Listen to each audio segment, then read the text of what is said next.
मोर्चे से नया वीडियो इस वक्त सामने आ चुका है और बताया तो ये जा रहा है कि यूक्रेन की सेना ने होवित्जर तोप से रूस के ठिकानों पर गोली दाग दी। दावा यह भी किया गया है कि जिस तोप से यूक्रेन की सेना रूस के ठिकानों को टारगेट कर रही है वो तोप उन्हें फ्रांस से मिला।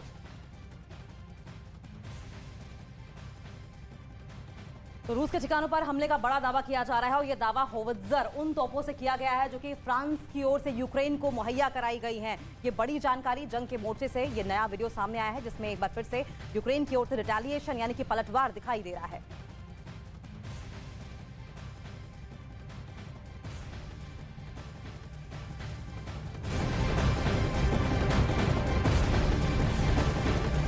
साल 2023 का सबसे बड़ा खतरा न्यूक्लियर वॉर है।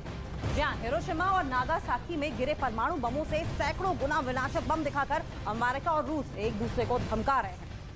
यकीन करना बेहद मुश्किल है, लेकिन ये सच है कि अमेरिका के अंदर लाखों की संख्या में परमाणु बम के साइड इफेक्ट से बचने वाली दवाएं खरीद ली गई। आखिर क्या होने वाला है साल 2023 में? क्या है पुतिन की न्यूक्लियर पिक्चर और क्यों अमेरिका के 50 से ज्यादा बड़े शहर रूस के टारगेट पर आ गए हैं? Report.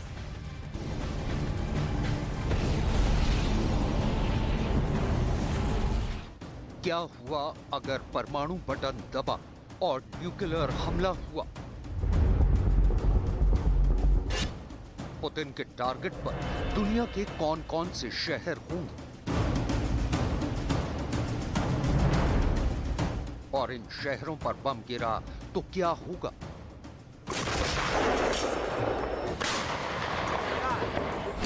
New York, Paris, Washington DC, London, Berlin, Chicago, California, Los Angeles.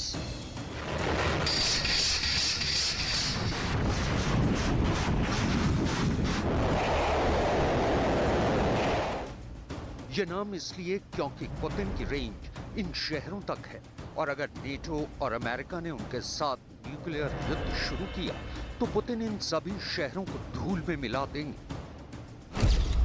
Putin का गुस्सा जलाकर राख कर देगा।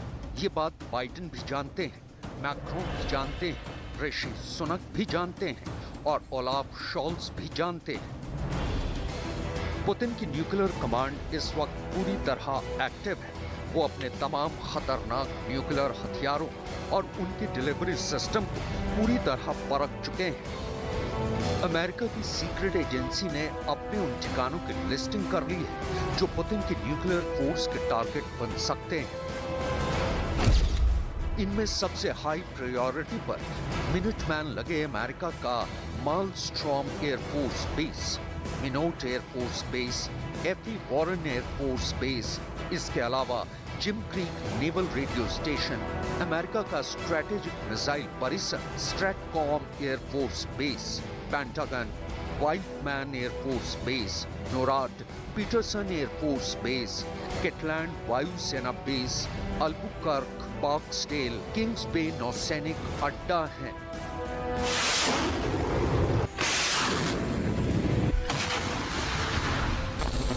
ऐसे में सबसे बड़ा सवाल है कि अगर न्यूक्लियर बम वाला हमला हुआ तो अमेरिका के इन अड्डों वाले शहरों का क्या होगा? नेटो के शहरों का क्या हाल होगा? सबसे पहले बात अमेरिका की आर्थिक राजधानी न्यूयॉर्क पर रूस से अगर परमाणु हमला हुआ तो वो लंबी दूरी की रेंज वाली मिसाइलों से होगा और अगर इस शहर के बीचों बीच न्यूक्लियर ब्लास्ट हुआ तो उसका नतीजा देख लीजिए।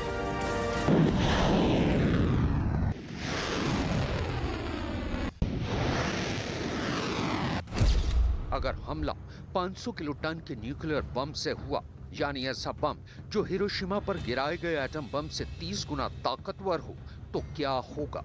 न्यूयॉर्क शहर के बीचों बीच इस धमाके से करीब करीब पूरा शहर खत्म हो जाएगा।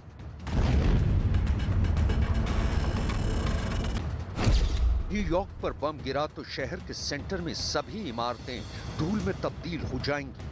पीले और लाल हिस्से में जो कुछ होगा वो पूरी तरह तबाह हो जाएगा। इस दायरे में हर इंसान मारा जाएगा। हरे रंग वाले हिस्से में रेडिएशन से लोग मारे जाएंगे। नीले हिस्से में भी इमारतें ढह जाएंगी। ऑरेंज रंग वाले हिस्से में, जिसमें एम्पायर स्टेट की बिल्डिंग भी है, वहां जो भी होगा पूरी तरह जल जाएगा।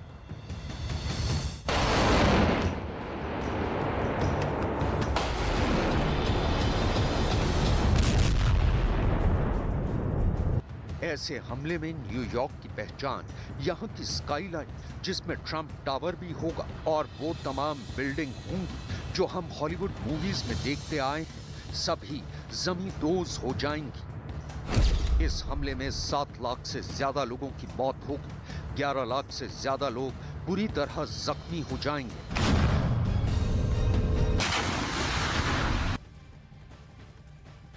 और सवाल यह है कि क्या पुतिन अपनी सबसे खतरनाक मिसाइलों को लॉन्च करेंगे? ये वो मिसाइल है जो इस वक्त एक्टिव पूरी तरह से है।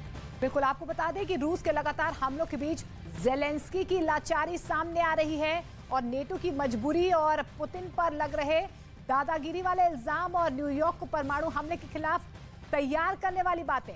जी हाँ, और इन सबको समझाने के लिए आपको दिखाते हैं पुतिन का क्या है परमाणु तहखाना। पुतिन के पास ऐसी कौन कौन सी मिसाइल हैं जो न्यूयॉर्क तक पहुंच सकती हैं, आपको आगे बताएंगे। पहले देखिए परमाणु हमले में लंदन का क्या हाल होगा। लंदन के सेंटर में बम गिरने से 3 किलोमीटर बड़ा आग का गोला सब कुछ जलाकर राख कर देगा। रूस ने अगर लंदन पर मिसाइल दागी तो दावा किया गया है कि यह सिर्फ 3 मिनट के अंदर लंदन को दुनिया के नक्शे से मिटा देगी।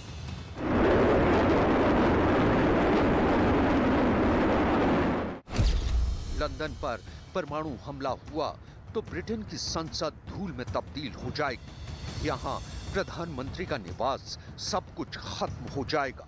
बकिंघम पैलेस से लेकर लंदन का ऐतिहासिक पुल सब ढह जाएंगे। इस हमले में 4 लाख से ज्यादा लोग फौरन मारे जाएंगे, जबकि 9 लाख की आबादी बुरी तरह जख्मी हो जाएगी। यानी उनके शरीर पर तीसरी डिग्री के जलने वाले जख्म होंगे। इनमें से भी ज्यादातर लोगों की कुछ देर बाद मौत हो जाएगी।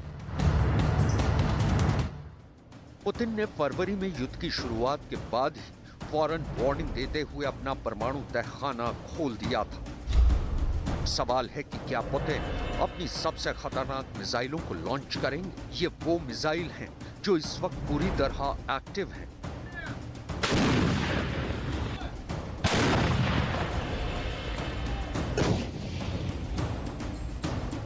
रूस के लगातार हमलों के बीच ज़ेलेंस्की की लाचारी, नेटो की मजबूरी और पुतिन पर लग रहे दादागिरी वाले इल्जाम और न्यूयॉर्क को परमाणु हमले के खिलाफ तैयार करने वाली बातें, इन सब को समझाने के लिए आपको दिखाते हैं पुतिन का परमाणु तहखाना, जिसमें मोबाइल लॉन्चर वाली इस्कंदर मिसाइल है। इसकी रेंज 500 किलोमीटर है। बहुत ही घातक मिसाइल है ये। पनडुब्बी से दागी जाने वाली बुलावा मिसाइल, रेंज 8000 किलोमीटर से भी ज्यादा है। RS-36, जिसे पुतिन का शैतान भी कहते हैं, रेंज सबसे ज्यादा 16000 किलोमीटर। RS-28 सरमर, इसकी रेंज 10,000 किलोमीटर से भी ज्यादा है। लेकिन इनसे भी खतरनाक और पुतिन की सबसे बड़ी गेम चेंजर मिसाइल RS-24, जंगल में छुपते हुए आगे बढ़ता हुआ यह ट्रक ही इसका लॉन्चर है। इसकी एक लॉन्च टेस्टिंग पुतिन जंग शुरू होने से पहले दिखा चुके हैं। यूक्रेन युद्ध के दौरान इसका असली प्रैक्टिकल भी देखने को मिल सकता है। पूरी दुनिया बस इसी डर से घबराई हुई है। RS-24 यार्स की रेंज 11,000 किलोमीटर से भी ज्यादा है। ये पुतिन की सबसे आधुनिक लैंड बेस्ड मिसाइल है। वहीं पुरानी UR-100 स्टेलेटो अब भी भरोसेमंद मिसाइल है। रेंज 10,000 किलोमीटर से ज्यादा है। पुतिन के ऑफिस ने तो खुल्लम खुल्ला बोल दिया है कि रूस के अस्तित्व पर खतरा आया तो परमाणु बम का इस्तेमाल नहीं होगा। इसकी कोई गारंटी नहीं दी जा सकती। यह है टोपोल इंटरकॉन्टिनेंटल बैलिस्टिक मिसाइल, जिसकी रेंज है 11,000 किलोमीटर। और इसी मिसाइल का नया वर्जन टोपोल M, बेहतर गाइडेंस के साथ इसकी भी रेंज 11,000 किलोमीटर है। अब सवाल है, ये टोपोल कहां तैनात है? टोपोल के दोनों वर्जन क्यों अमेरिका और नेटो के लिए खतरा हैं? टोपोल मिसाइल, जिसकी रेंज 11,000 किलोमीटर है, वो 8 सीक्रेट बेस से लॉन्च की जा सकती है। अमेरिका के न्यूयॉर्क और वॉशिंगटन डीसी शहर भी होंगे।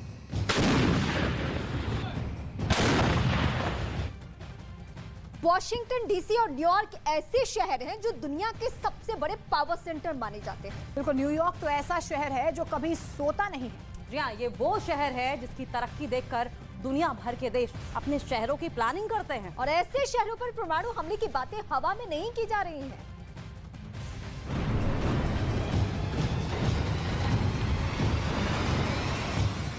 न्यूयॉर्क का जो हाल होगा वो आप देख चुके हैं। अब वॉशिंगटन डीसी यानी अमेरिका की कैपिटल सिटी का हाल देखिए, क्योंकि ये पुतिन और रूस की मिसाइलों का प्राइम टारगेट कहा जा सकता है।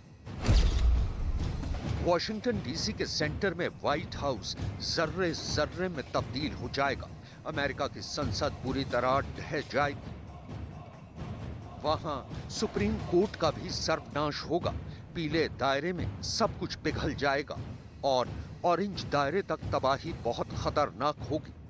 वॉशिंगटन डीसी पर परमाणु हमला हुआ तो करीब 4 लाख लोगों की मौत होगी, जबकि 3 लाख लोग बुरी तरह जख्मी हो जाएंगे।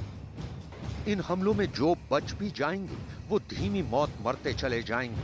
15% लोग कैंसर का शिकार हो जाएंगे और फिर उनकी जान चली जाएगी।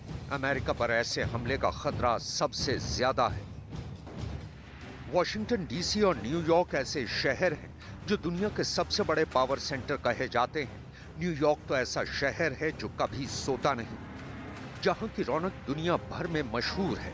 टाइम स्क्वायर से लेकर मैनहट्टन की गगनचुंबी इमारतें, जहां बिजनेस सेंटर और अपना ऑफिस खोलना दुनिया की बड़ी बड़ी कंपनियों का ख्वाब होता है। जिस शहर की स्काईलाइन दुनिया हॉलीवुड मूवीज में देखती आई है, जहां का मल्टी स्टोरी मेट्रो नेटवर्क और उसमें रोज सफर करने वाले लाखों लोग, वो शहर जिसकी तरक्की देखकर दुनिया भर के देश अपने शहरों की प्लानिंग करते हैं। ऐसे शहरों पर परमाणु हमले की बातें हवा में नहीं की जा रही।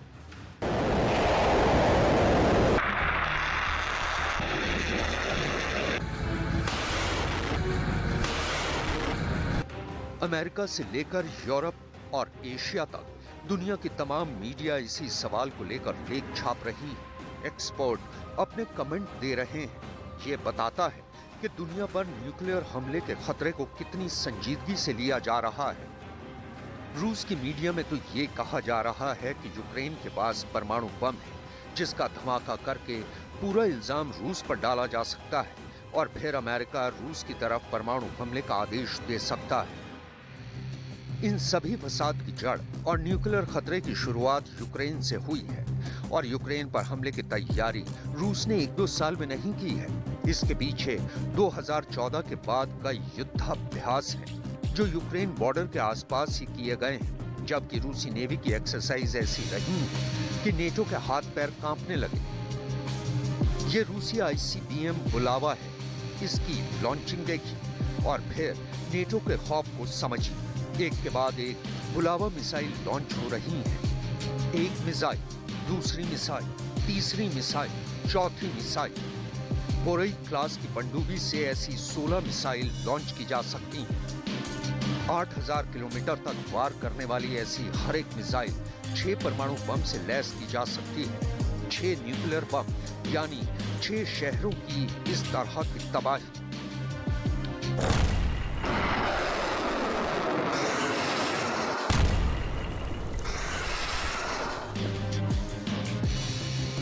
अगर टारगेट अमेरिका है तो अमेरिका के ऐसे 3 दुश्मन हैं जो उस पर परमाणु हमला करने की ताकत रखते हैं। पहला है रूस, जिसकी मिसाइल पूरे अमेरिका को कवर करती हैं। दूसरा है चीन, जिसकी रेंज में भी पूरा अमेरिका है। और तीसरा है उत्तर कोरिया, जो अमेरिका के पश्चिमी तट पर बसे शहरों को मिट्टी में मिला सकता है। अब सवाल है कि इन तीनों में कौन सा देश इस वक्त अमेरिका को लेकर सबसे ज्यादा आक्रामक है, जो अमेरिका पर परमाणु हमला करने के फैसले से पीछे नहीं हटेगा। क्या वो रूस के राष्ट्रपति व्लादिमीर पुतिन हैं, जिनकी मिसाइलों से अमेरिका डरा डरा सा रहता है?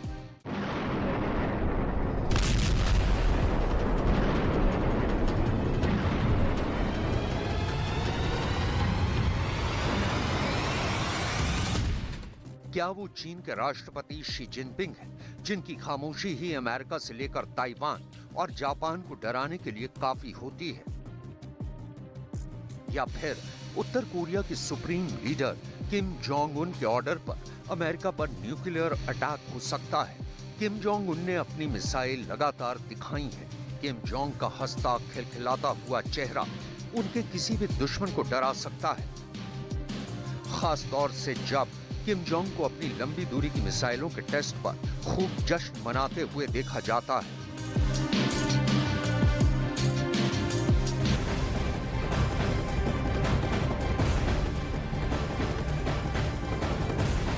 नए साल पर इटली यूक्रेन को बारूदी कवच देने वाला है। दरअसल ज़ेलेंस्की ने अपने एक बयान में दावा ये किया है कि उन्होंने इटली के प्रधानमंत्री से एयर डिफेंस सिस्टम की गुहार लगाई है और जिसे जल्दी पूरा भी किया जाएगा। दावा तो ये भी किया जा रहा है कि नए साल पर इटली यूक्रेन को तोहफे में आसमानी कवच दे सकता है।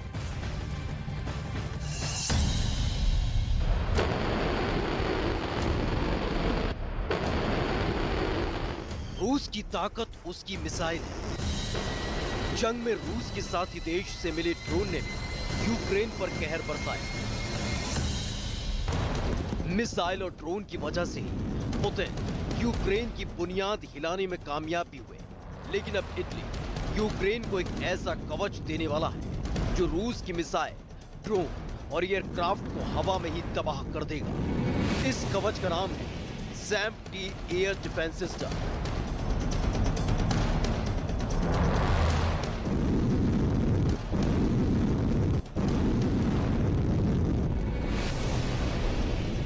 SAM-T एयर डिफेंस सिस्टम मिलने की खबरों ने रूस की सेना में खलबली मचा दी है। दरअसल पश्चिमी मीडिया में दावा किया जा रहा है कि नए साल में इटली से यूक्रेन को SAM-T एयर डिफेंस सिस्टम मिल सकता है। इस बात की पुष्टि खुद ज़ेलेंस्की ने भी अपने बयान में की है। SAM-T एयर डिफेंस सिस्टम के आते ही रूस की मिसाइल कबाड़ की तरह गोदाम में पड़ी रह जाएंगी। इस ताकतवर सिस्टम को किसी भी शहर या बड़े इलाके को दुश्मन के हवाई हमलों से महफूज रखने के लिए ही तैयार किया गया है। इसकी इंटरसेप्टर मिसाइल अपने टारगेट को बड़ी आसानी से हवा में ही तबाह कर देती है। ज़ेलेंस्की का दावा है कि इटली से जल्द उन्हें ये मदद मिलेगी। Ми заходимо в наступний рік і маємо зберегти спільне розуміння наших національних цілей. Звичайно, це звільнення нашої землі від ворога. Також відновлення України, повернення наших людей додому, подальше зближення нашої держави з ключовими партнерами, відкриття нових можливостей для України у світі. Це все завдання на найближчий час. І не лише для держави, а для кожного і кожної з нас. Незабаром जंग में रूस को ईरान से मिले शाहिद 136 ड्रोन ने यूक्रेन को सबसे ज्यादा चोट पहुंचाई है। रूस के इस आत्मघाती ड्रोन से बचने के लिए यूक्रेन ने कई एयर डिफेंस सिस्टम को अपनी जमीन में तैनात कर रखा है। दावा किया जाता है कि इटली से मिलने वाला SAM-T एयर डिफेंस सिस्टम नीचे उड़ान भरने वाली क्रूज मिसाइल, ड्रोन और बैलिस्टिक मिसाइल को पल भर में नष्ट कर सकता है। SAM-T एयर डिफेंस सिस्टम का रेडार दुश्मन पर 360 डिग्री मतलब चारों दिशाओं से नजर रख सकता है। SAM-T से दागी गई इंटरसेप्टर मिसाइल करीब 5000 किलोमीटर प्रति घंटा की रफ्तार से हमला करती है। SAM-T एयर डिफेंस सिस्टम बड़े एयरक्राफ्ट को 120 किलोमीटर की दूरी से ट्रैक कर सकता है। SAM-T मिसाइल और एंटी रेडिएशन मिसाइल को 15 किलोमीटर की दूरी से ट्रैक करके नष्ट कर सकता है। एक SAM-T में 4 लॉन्चर होते हैं। साल 2011 से इटली और फ्रांस में SAM-T तैनात है। इटली SAM-T सिस्टम जर्मनी और फ्रांस के साथ मिलकर बनाता है। इटली का एयर डिफेंस सिस्टम यूक्रेन को हवाई और मिसाइल से बचने के लिए एक बड़ा सुरक्षा कवच देगा। ज़ेलेंस्की जानते हैं कि दुश्मन देश से यूक्रेन को बचाने का एक जरिया एयर डिफेंस सिस्टम है।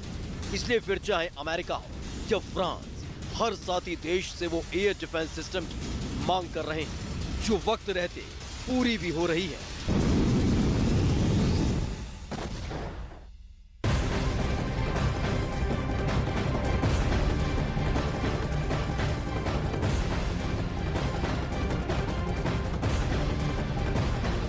रूस और यूक्रेन के बीच छिड़ी जंग और ज्यादा भयानक होती जा रही है और इस बीच जंग के मोर्चे से एक नया वीडियो सामने आया है।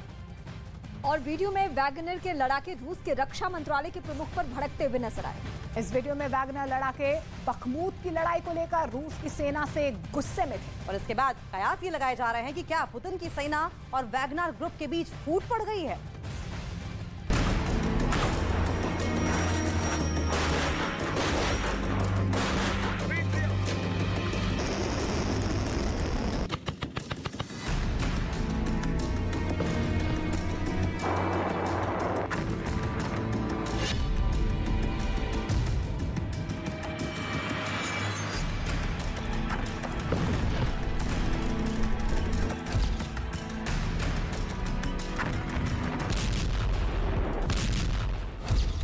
क्या पुतिन को धोखा मिलने वाला है?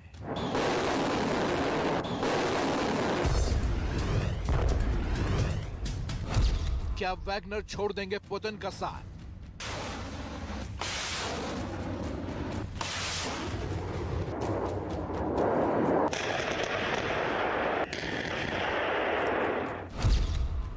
क्या वैगनर और पुतिन की सेना के बीच फूट पड़े?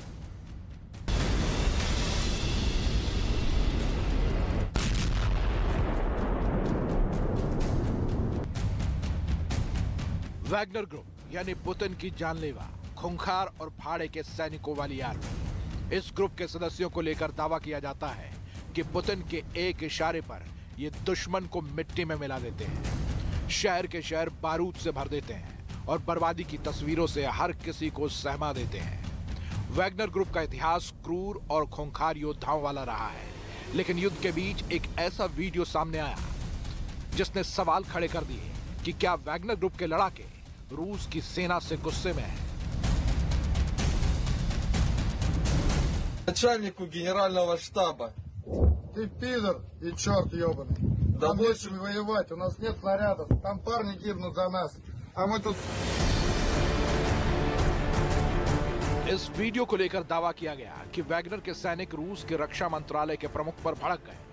वीडियो को लेकर बताया गया कि वैगनर के लड़ाके बखमुत की लड़ाई से नाखुश थे। वो जेलेंस्की की सेना के खिलाफ लड़ तो रहे थे, लेकिन शायद हथियारों की कमी से जूझ रहे थे। इस वीडियो के सामने आने के बाद सवाल उठ रहे हैं कि क्या वैगनर लड़ाके युद्ध में पुतिन की सेना का साथ छोड़ देंगे।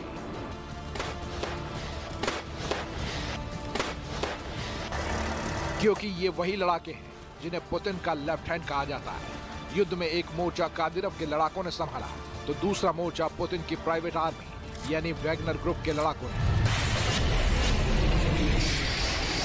लेकिन जंग के मोर्चे से आया नया वीडियो कुछ और ही कहानी बता रहा है।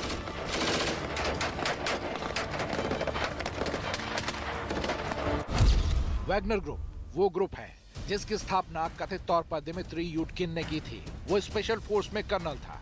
उसके पास चेचन्या में हुए 2 युद्धों का तजुर्बा था। दिमित्री एडोल्फ हिटलर को अपना आदर्श मानता था। उसने हिटलर के पसंदीदा ओपेरा संगीतकार रिचर्ड वैगनर के नाम पर समूह का नाम रखा। माना जाता है कि समूह का मालिक येवगेनी प्रिगोजिन है। प्रिगोजिन को पुतिन का रसोइया भी कहा जाता है, लेकिन हकीकत में प्रिगोजिन पुतिन की किलर मशीन है। आज यूक्रेन में 50,000 वैगनर ग्रुप के लड़ाके मौजूद बताए जाते हैं।